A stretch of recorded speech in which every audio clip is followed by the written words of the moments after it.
ఇప్పుడున్నటువంటి కాంగ్రెస్ పార్టీ కరుడు కట్టినటువంటి సమైక్యవాది అయినటువంటి వైఎస్ రాజశేఖర రెడ్డి గారు ఇద్దరు కూడా కేసీఆర్ గారిని ఏం పీక్కోలేకపోయాడు. నీ తరం ఏమవుతుంది?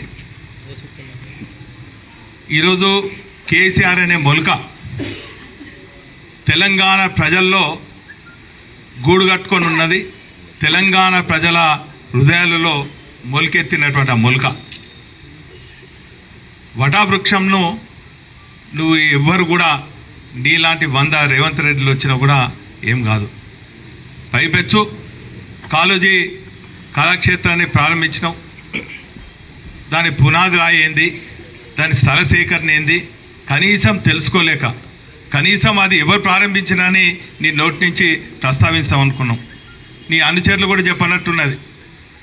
దానికో చరిత్ర ఉన్నది. ఇంతకుముందే పల్లగారు చెప్పిండ్రు.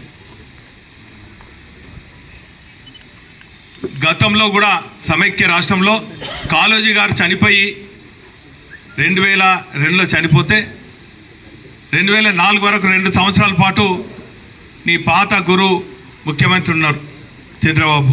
కాళోజీ ప్రస్తావనే లేదు.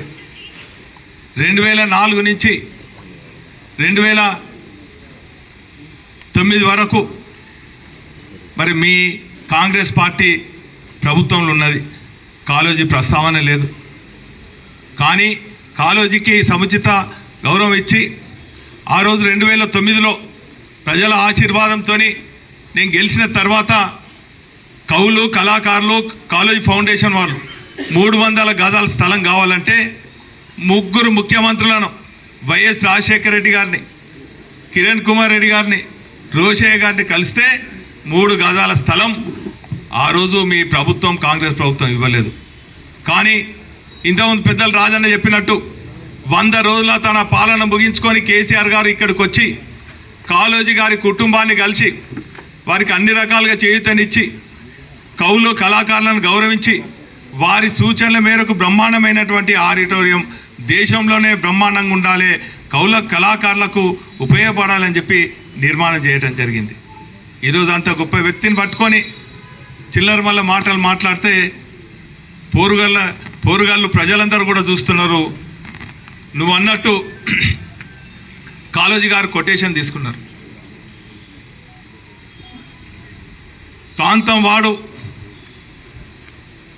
ద్రోహం చేస్తే ప్రాంతంలో పాత్ర పెట్టడం, ప్రాంతేతరుడు ద్రోహం చేస్తే ప్రాంతం పొలిమేరకు తరిమి కొట్టడం. ఖచ్చితంగా ఆ కొటేషన్ నీకు, నీ అనుచరులకే ఖచ్చితంగా వర్తిస్తుందని చెప్పి ఈ సందర్భంగా తెలియజేస్తున్నాను. తెలంగాణ ప్రజలు మరవలేదు.